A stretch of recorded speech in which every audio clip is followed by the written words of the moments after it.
just as a sort of very quick introduction, although the funniest bit, my wife, who's given presentations for many years and does training courses, she learned that whenever you've got anybody who speaks too much, the first thing you should do is give them a sweet, or give them a toffee or something. Now, Jason just gave me a sweet just before I came on. So should I take a hint? I'll take the hint. Just as a very quick introduction, I think most of you are sort of aware of XConnect and our role in the business. We provide real-time information services, real-time number lookup, to allow a number to be discovered, find out, does it actually belong to an operator? Is it real? Which operator does it belong to? Is it reachable? Really to give some of that basic information that's needed to allow you to make an instantaneous decision about sending a message or creating a voice call or whatever else. So that's sort of the background of the company. But this whole area of omnichannel and looking at that choice that you can then make based upon, is someone reachable, or where do they actually live on the network, is something we're always considering. So we've asked Nick and Mobilesquared particularly to sort of take a look at this, but also it's driven very much by sort of one of those questions I think within the MEF we're always asking ourselves, as the MEF, are we spending too much time concentrating on fraud? Because we've spoken about it so much over these last 2 days.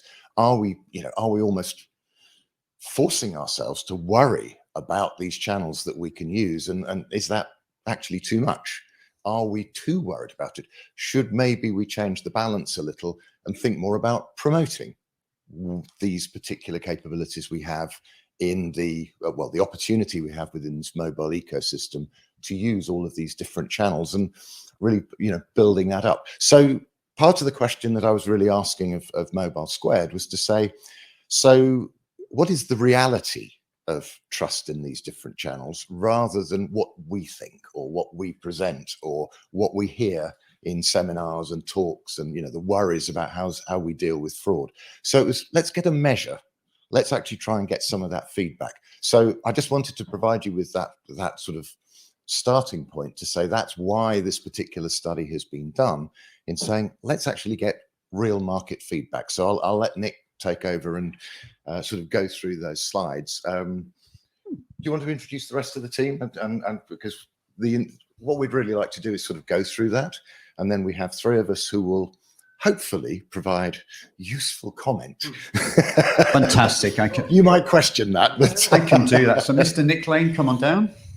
The price was right. You're here. Thank you. And let's see if you could take your seats in order. There we go. That'll do. That's fine. We're going to have Mr. Wahid Adam, Executive Chairperson of iTouch. Take your seat. Go for it. Thank you. And Jason Lunn, who is responsible for CPaaS-related global connectivity at Cisco, IMI Mobile, WebEx. I'm just using all of them, but it's Cisco. Thank you. So Nick will take us away. Thanks, James. Where are we? Yeah, good afternoon, everyone. A bit late. So I'm Nick, Mobilesquared. Might see me present our view on the Omnichannel, CPaaS, and the impact of fraud.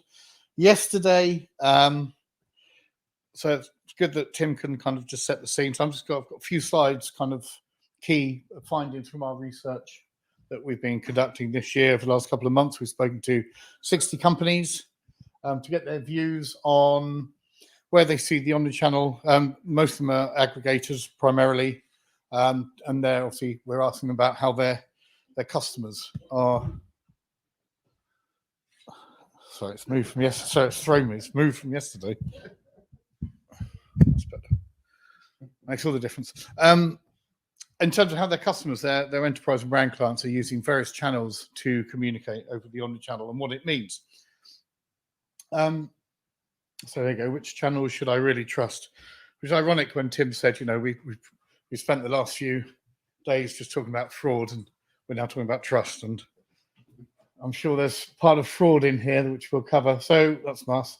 Tim's already introduced XConnect, so there's a very pretty slide there on what XConnect do, and Tim's done it very coherently. So you're not going to be able to read this. I can barely read this with my eyes anyway. But first area we're going to look at is kind of what do you think impacts your customers' use of the omnichannel? The biggest one here is in the middle. It's about effectiveness. So that's really the one that's really shaping right now from the aggregator and CSP view, etc. What is really driving which brands and enterprises use when they're communicating? It's how effective that channel is.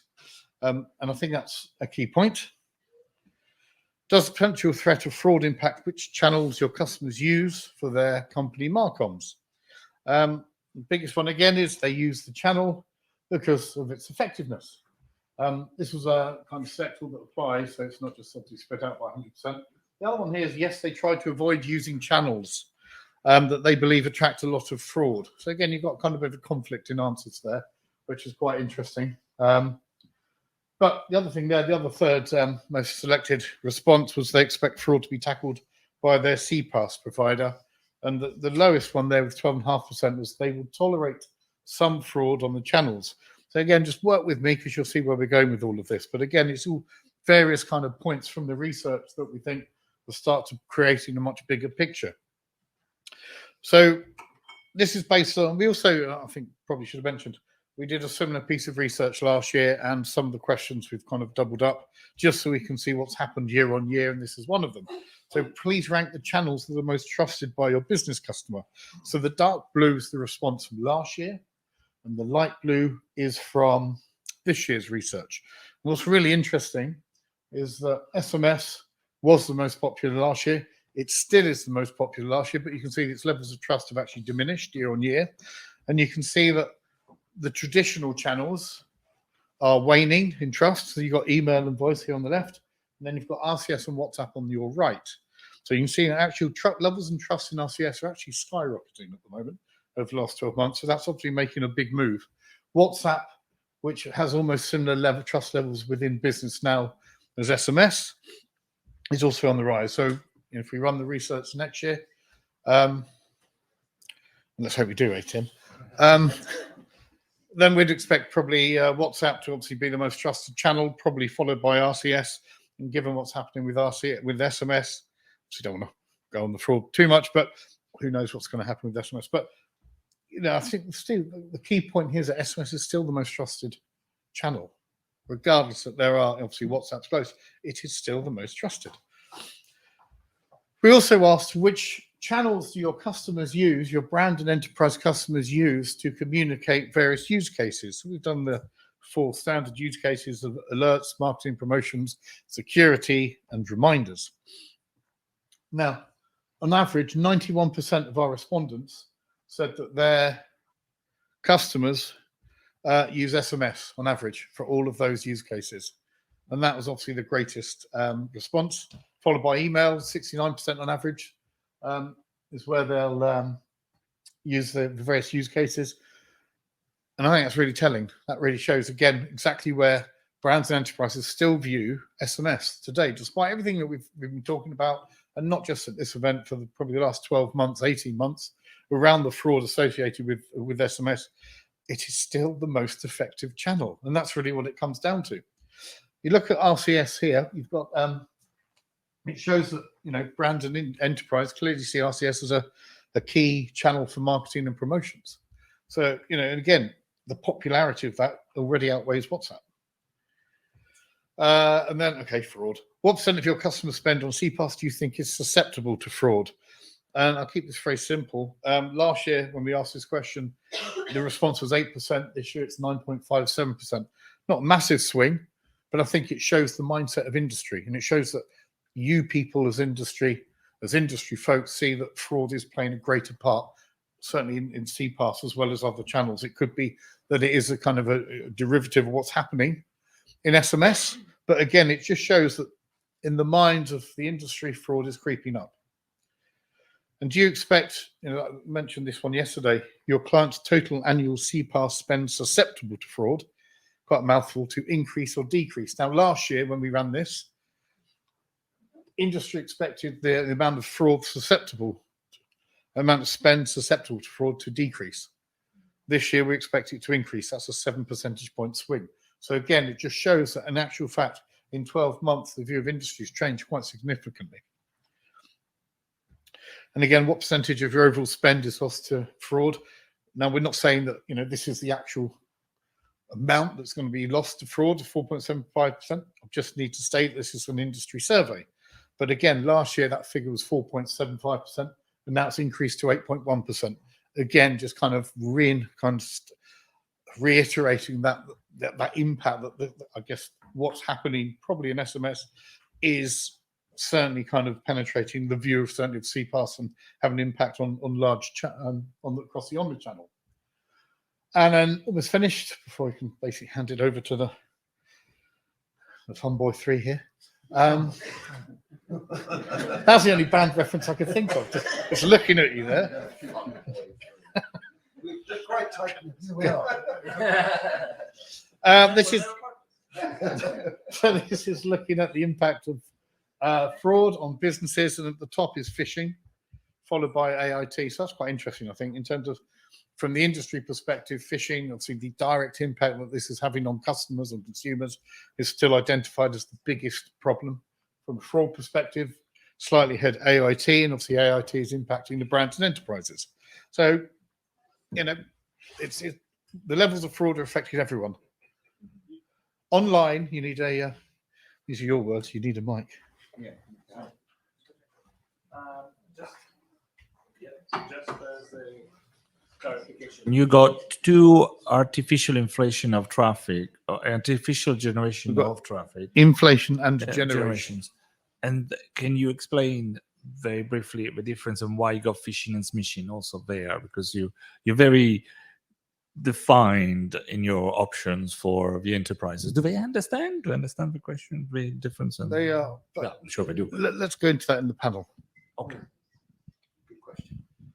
But we can go into that. So I think this is a really interesting one. What is encouraging your customers to increase their spend on CPaaS?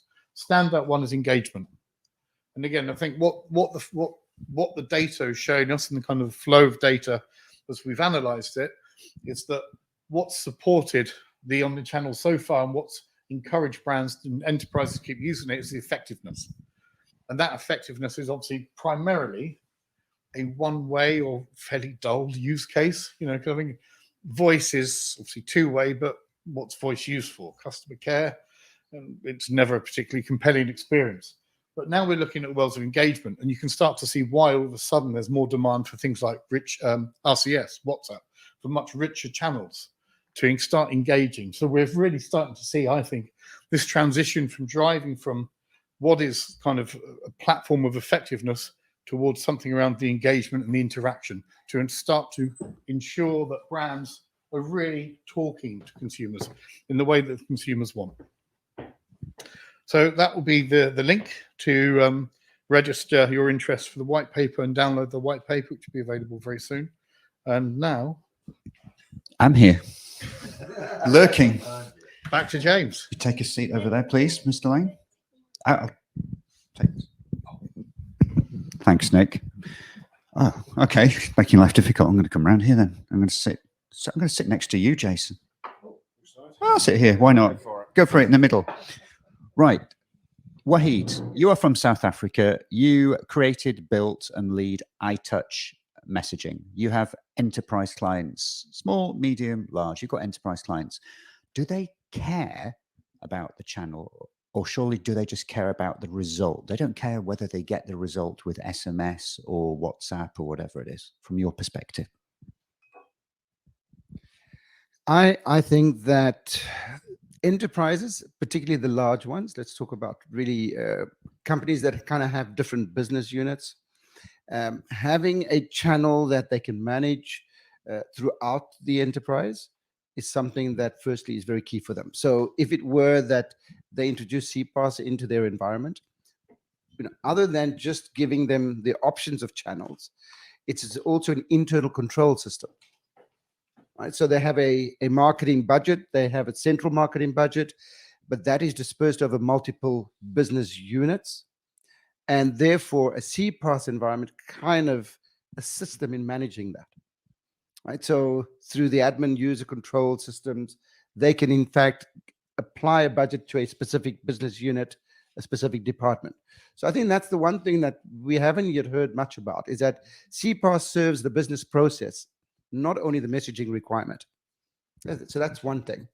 The other, when it comes to the different channels and our experience in South Africa, I don't see it that they, at this point, necessarily thinking around the multi-channel engagement, as you called it, Nick, process flow, but rather that we traditionally do SMS, we traditionally do email. I think that's why the numbers are showing those are the two popular ones.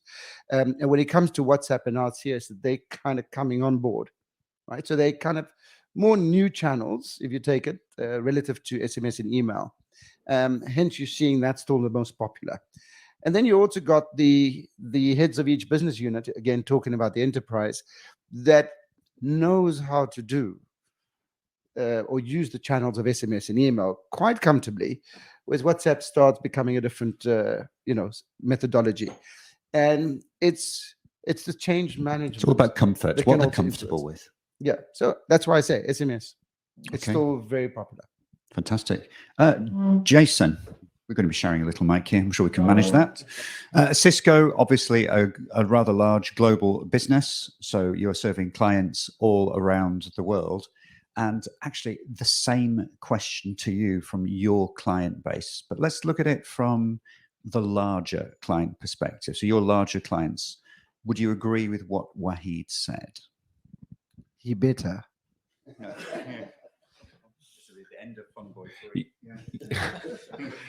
Yeah, I do agree. Actually, in overall, I think some of those challenges on those large enterprises. It's about the that change management, the introduction of these services. It's not a 5-minute activity. It can take them months, or in some of those who are risk averse, the very large ones, many years to get to a point of adoption and full integration with their systems. Thinking about even something as simple as an SMS, for an organization like a bank, it needs to keep the history. It needs to know all those communications with all of its tens of millions of customers that it's had, so that when a customer calls, they have all that information ready to hand. And so it isn't just about sending a message, it's about all these other business flows that have got to be integrated. And I say that just takes time.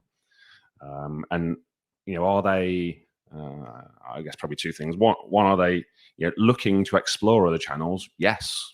And these enterprises are, but that change is going to take some time.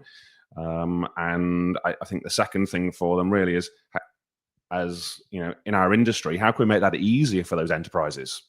I think sometimes we can have this new technology and it's brilliant. RCS is great in terms of what its capability is, but the real integration with a large enterprise is hugely complex. So how can we make it simpler for them? How can we do let's just say the brandy text for now, just upscale it, because once you start adding some verification services, or even go for MMS actually in some cases, it helps dramatically in selling those capabilities. We've done a lot of sort of A/B testing with all of the different channels with some of our mobile operator customers, and it's obvious that in terms of evident for revenue line, that using things like RCS is by far the best channel, by far. But you go back to my first point, which is our integration, about change. That's where it becomes hard, I think, for enterprises. Now, a question, Tim. I'm going to zero in on you. So, WhatsApp, OTTs, many banks, financial services organizations around the world have come out and said, we're not going to use OTT, so chat apps, at all for our authentication at all. So that's the first thing. So there's clearly a trust issue there. And I think for me, I have to admit, that slide where WhatsApp, the trust in WhatsApp had increased, I have to admit, I'm not doing anything to say, because I use WhatsApp regularly myself, I've got to admit, and it's a great service. But that for me was very, very surprising, given everything and given how many companies, particularly in financial services, have come out and said, we're not going to be using WhatsApp or anything like that for authentication. So that seems very strange why that perceived level of trust had gone up in general to me. Does it you or not? And then we come to Nick, obviously. Or So that whole piece of are these channels equivalent or not? You know, can they have equivalence of trust, equivalence of reach? Well, it's very clear the reach is not equivalent. You know, we know that SMS has just got that wonderful nature about it that every single mobile phone out there, pretty much, you know, whether it's even not a smartphone, still can accept an SMS message. So that puts SMS in a rather special category.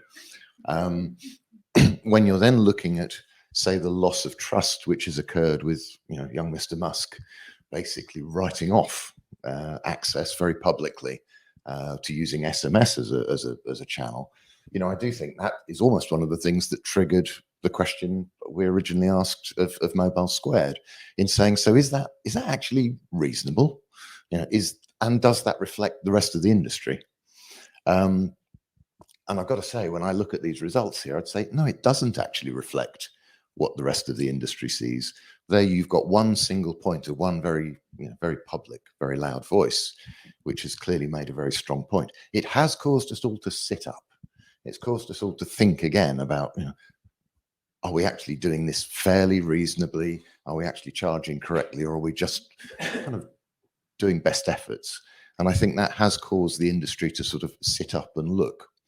So when it then comes on to the, well, what shall I call them, over the top, such as WhatsApp, I think that has created, while I'm not sure I trust the MNOs right now, I'm not sure I trust the regular aggregators now. Let's try something else. Can WhatsApp do it for me? Yeah, but SMS doesn't fail in general. How frequently does a whole mobile operator lose the whole SMS platform for all its 50, 100 million plus whatever it is subscribers?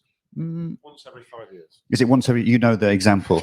Yeah. Okay. It's happened a couple of times with everyone. Yes. Right. Okay. Once every 5 years. It's been okay, but it's not a global outage, and this is the thing.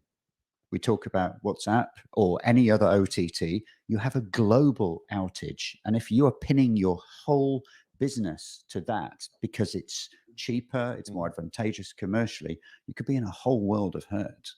You could, and I do. I mean, obviously, we are a number information company, so I really care about numbers. You know, I can talk for hours on the codes and the way the numbers are allocated and so on.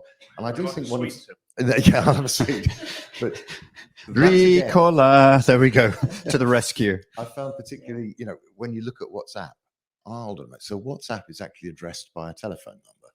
It's another one of those services that actually is using a ubiquitous identity to communicate with its end user, and that's providing a level of identity. So I do see an interesting equivalence in that there you are with an OTT type service, which is not really being provided by the traditional telecoms infrastructure, by the MNOs and the aggregators and the hubs, but it's actually using one of the key assets of that global infrastructure that we've got today, which is the phone number.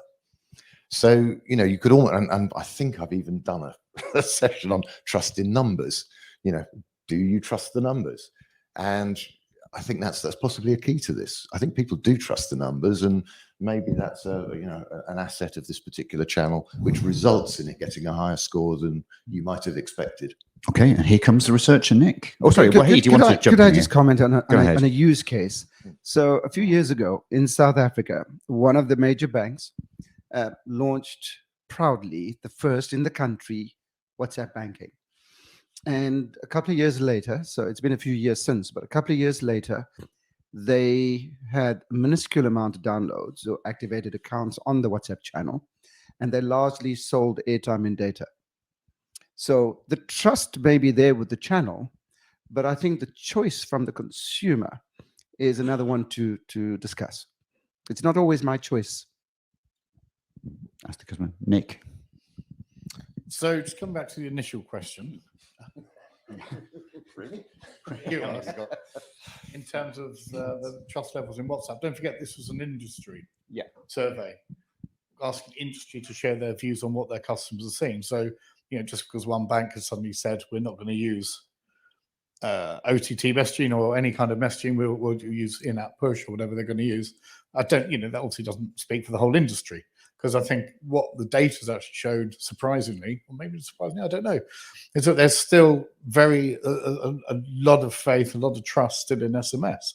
So again, maybe what we should have done in the research, in hindsight, and that's maybe something next year, Tim, is split out SMS from international and domestic, because I think there's going to be, very strong alternate views here with relation to probably that trust. So, if we look at the hyperscalers using international SMS, then yeah, they probably will have quite strong feelings towards SMS, and have issues with using SMS and trust issues, kind of which we've seen with some of the research that we're doing on the AIT and high international termination rate white paper.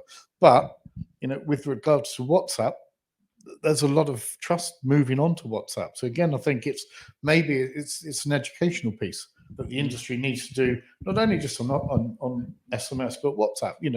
We're very protective of SMS, maybe because we've always been reliant on it because of the relationship that we've had with operators. But we should probably also be quite protective of WhatsApp and RCS as well, because these really are the future. Okay. Jason, can I bring the whole issue of pricing and again, commercial model? So with familiarity, if we're all using something regularly, if we all get to know someone, speak to someone regularly on a regular basis, we tend to trust them more because it becomes familiar. Now, with the high pricing, the commercial model we're seeing in SMS, we've talked about it so much over the past couple of days, surely that will have an impact on trust, because if companies feel, look, I'd love to be able to use SMS across my whole organization, but now because of the price, particularly in international markets, in international originated A2P, I've got to be very specific. People aren't seeing SMS more. And if you're not seeing it, the trust decreases. Is there an element of that as well? I think for those large businesses, the one thing that they'll be looking at is the spend. And there is an element of trust to it, of course, but when you think about the spend, if the spend is going up and going up and going up because the rates are going up, you're going to explore other options quite quickly.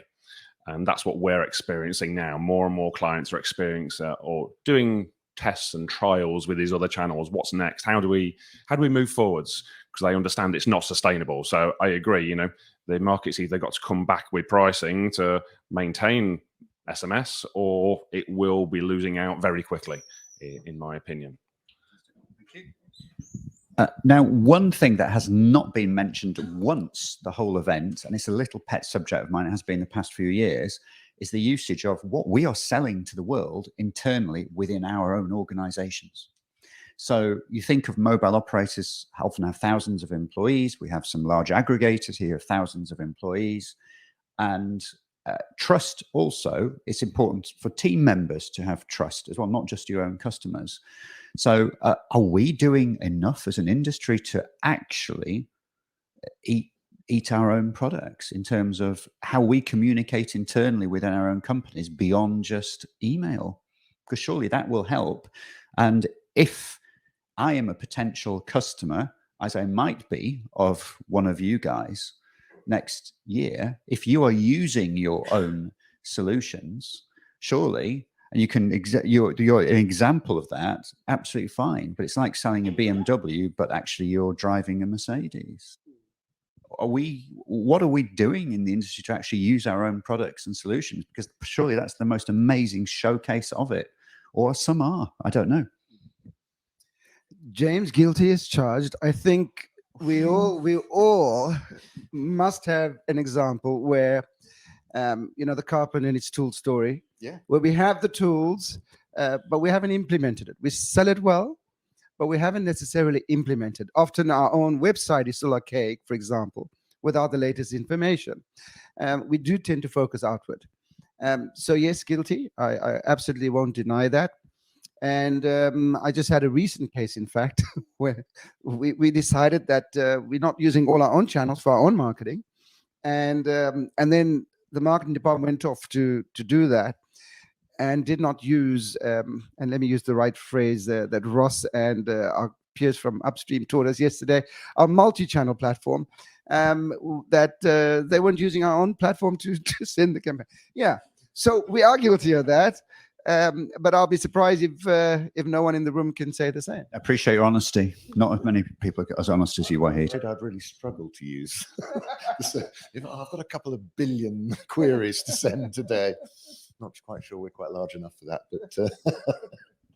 but it is, one of the aspects of looking at numbers all the time, managing those numbers, is looking at how information can be derived from those numbers, where a new number suddenly crops up. That's interesting.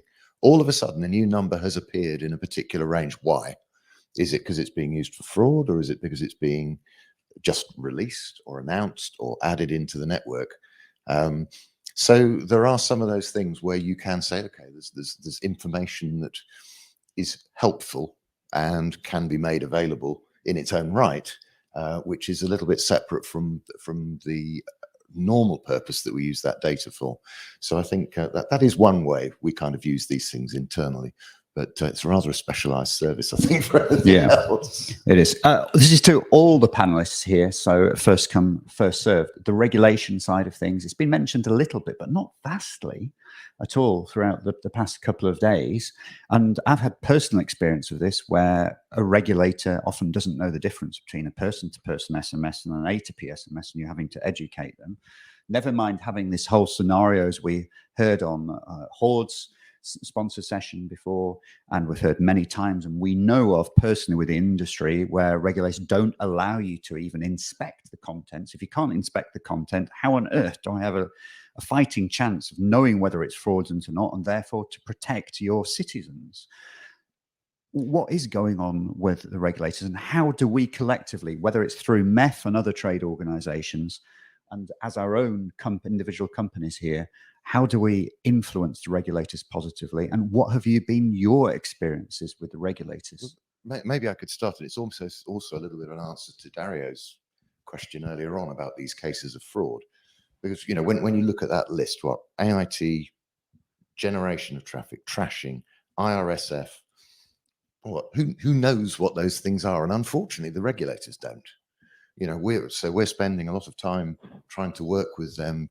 It's a dreadful thing to say that you're educating the regulator, but that's exactly what's happening. You're going through and explaining, well, this is how what we see in the industry in this environment and this environment. So hopefully you're equipping them to make good decisions about what they should be trying to address, and what the priorities should be, and just what the problem actually is. Because we've also see that list of fraud types actually fits into two very distinct categories. That first sort of, I think 5 it was, going all the way along to revenue share frauds. All of those are kind of within the network. They're within the ecosystem. They're things that affect the service provider or possibly the brand up through the delivery channel.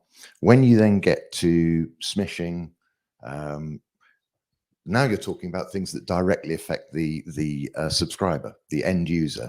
They are being defrauded. They are being directly impacted. So again, sort of some of this looking at how you categorize the different types of fraud. Is this about the industry, or is this about the end user subscriber? And it's very interesting watching the regulators. Generally, they are tasked with looking after the subscriber, the end user. They're not generally tasked with looking after the industry. The industry is responsible for looking after itself. So I think that's another aspect of really trying to look at who takes these responsibilities and getting the regulators help in identifying who's going to take that. Yeah, I agree. I think, well, that's why, we're here as MEF, really, from my perspective. This is about self-regulation as much as we can. I prefer the regulator doesn't get involved, because we will have some rules that are draconian at times, that come in and painful for all of us, and they don't always reflect the industry and what we're able to deliver. I do think one of those slides I was talking about, CPaaS players having to do their thing to stop AIT, and completely agree with that.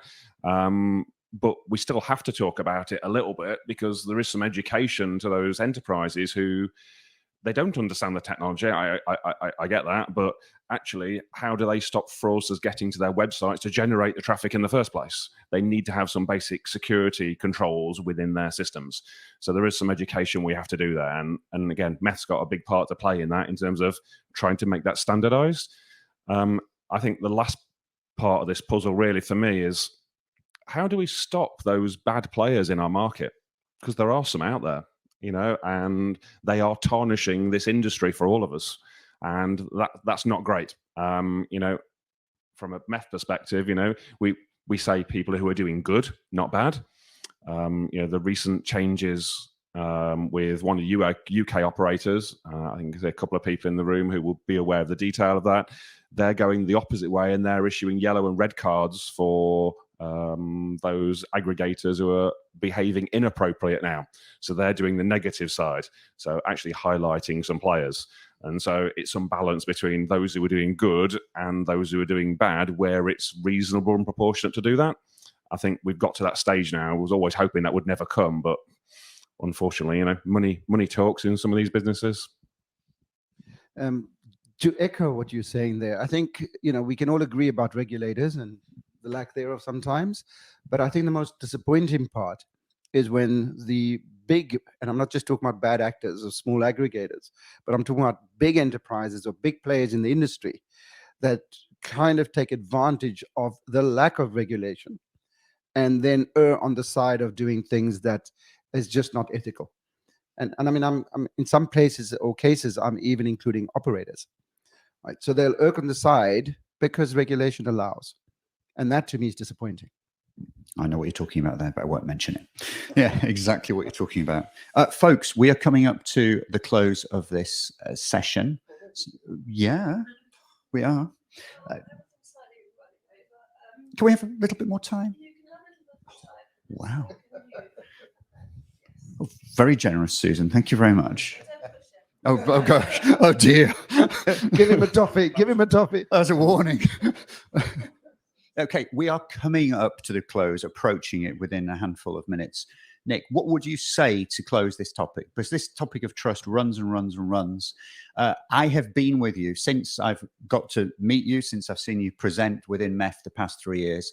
I am 100% of your opinion with regards to SMS. There are many naysayers out there and say SMS is on its way out. Thank you very much. Yeah, it's going to go in 4 or 5 years. But I think that personally, once we get through this firestorm of AIT and other related things, once we come through that, hopefully we're going to come into some nice, clean, clear air, and people will realize actually there's a truckload of headroom for growth. So I'm with you on that. But final remarks from you generally on this topic of trust and which channel should I trust? I'm just going to talk about the data. So the data says trust SMS. It's that simple. That's kind of what the industry's saying. So the industry still believes that SMS has a future. As we were saying yesterday, when even though some of the hyperscalers are rapidly kind of moving away or trying to limit their spend on SMS, they're also trying to do direct deals with operators on these 5-year deals. So SMS isn't going away anywhere. It's still going to be there. It's still a buffer. It's the support system for everything else that's happening.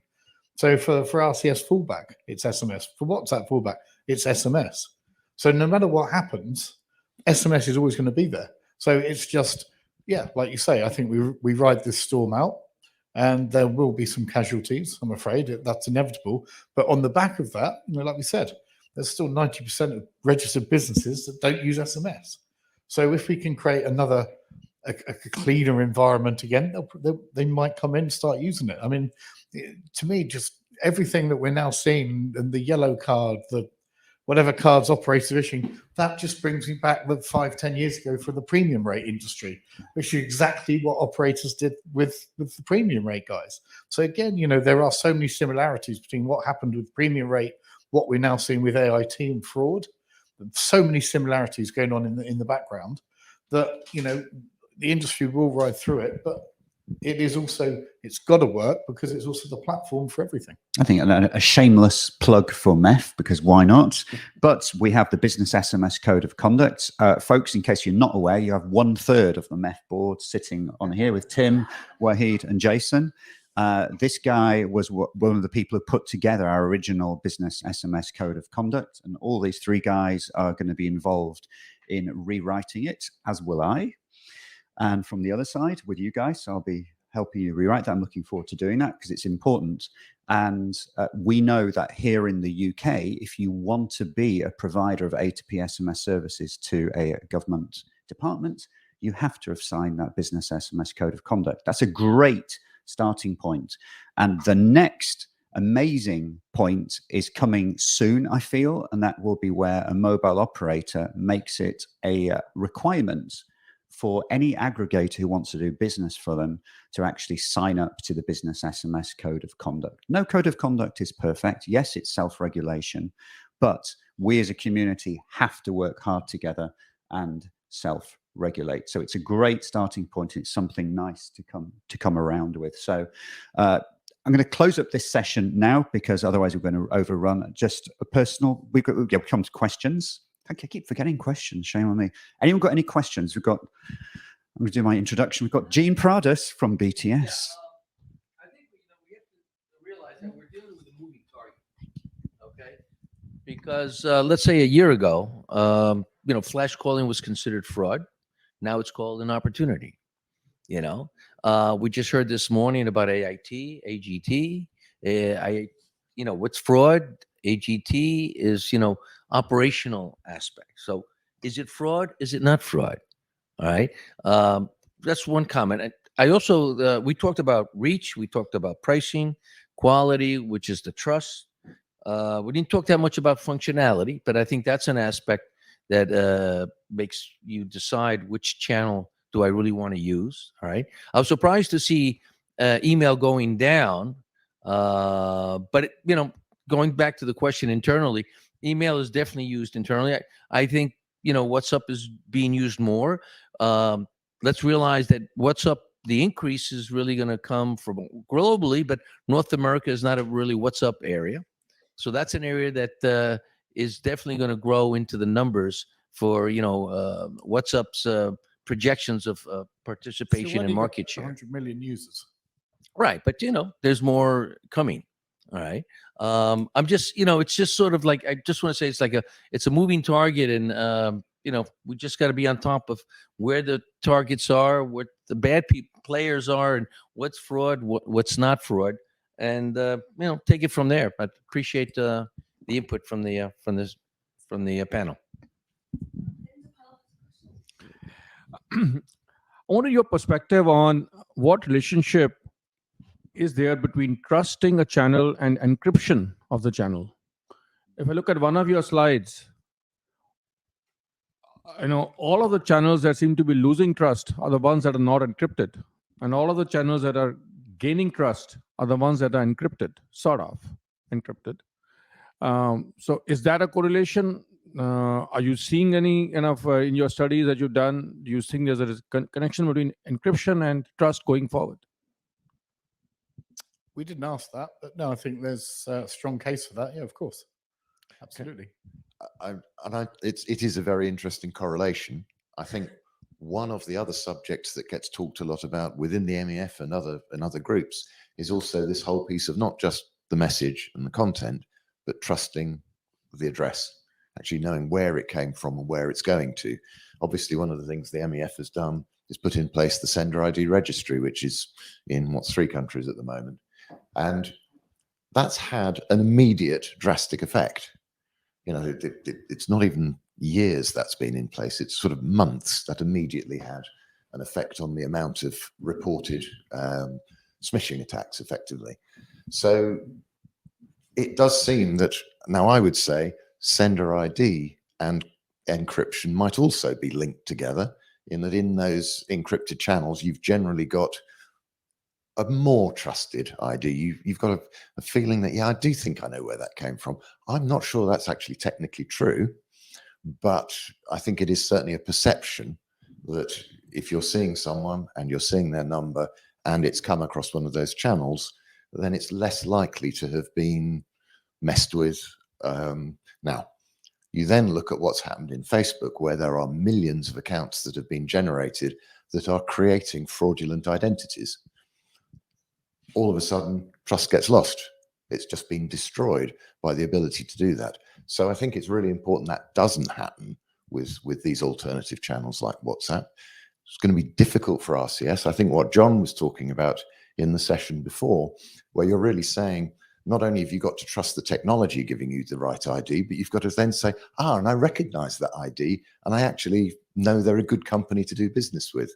So I think all of those things become linked together and are building that trust in those different channels. And I think there is the other part, exactly as the sender ID registry has done.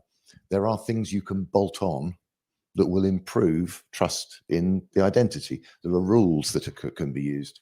I think as was also being said, when you've then got codes of practice and you're saying everybody in the chain is actually following the same rules about how that identity will be handled, you're incrementally solving those problems.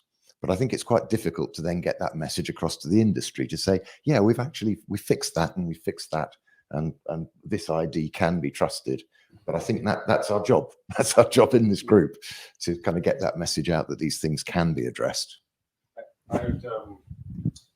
Sorry, if I can. I think that's a great question. Thanks, Inderpal. If we talk about SMS, which, as Nick said, is clearly still the channel of choice, the opportunity lies there. So us as an industry that innovate have to try and secure their channel better. Right? So it's not only the technology from the point of sending to the point of receiving. Verizon's data breach report of 23 stated that 74% of data breaches happens through social engineering tactics through the consumer. So the consumer is offering that information, being duped, but offering that information. So when we talk about encryption of a channel, I think we need to look at that entire process flow. How do we even get it to the point where the message is received in the consumer's hand? But if it's not the right consumer, in other words, if it's not the trusted party, that message is not decrypted. Right? So iTouch has actually spent a lot of years in developing a solution around that and going live to market now. So very important to go right through the process. And last word to Jason, because we really do have to close. There we go. Thank you. I think I agree. The last point, though, really on that for me is when businesses are using these channels, for me, things like RCS, it's not just encryption. It's about the verification processes, those kind of things that give reassurance. But it's also about the content. It's the way it's submitted to the recipient. So, if you were a bank and you were sending a message with a URL shortener, I know we spoke earlier about whether you should or shouldn't send a URL as a bank, but actually, if you're a bank sending a URL shortener rather than your true top dollar, your true top domain, then actually that looks fraudulent. It's about reminding enterprises to always make sure they're branding their messages in a most favorable way to get some feedback rather than just to get a notification out. And it's a really, really good point, because I moderated a conference all about domain names, the largest in the Middle East and North Africa. And yes, 2-letter domain names, for example, are very, very expensive, can be 5, 10, 15, $20 million. But if you're a huge organization, they're worth it for when it comes to trust. They're worth spending that money on it. Jason, thank you so much indeed. Everyone, a round of applause for these speakers. And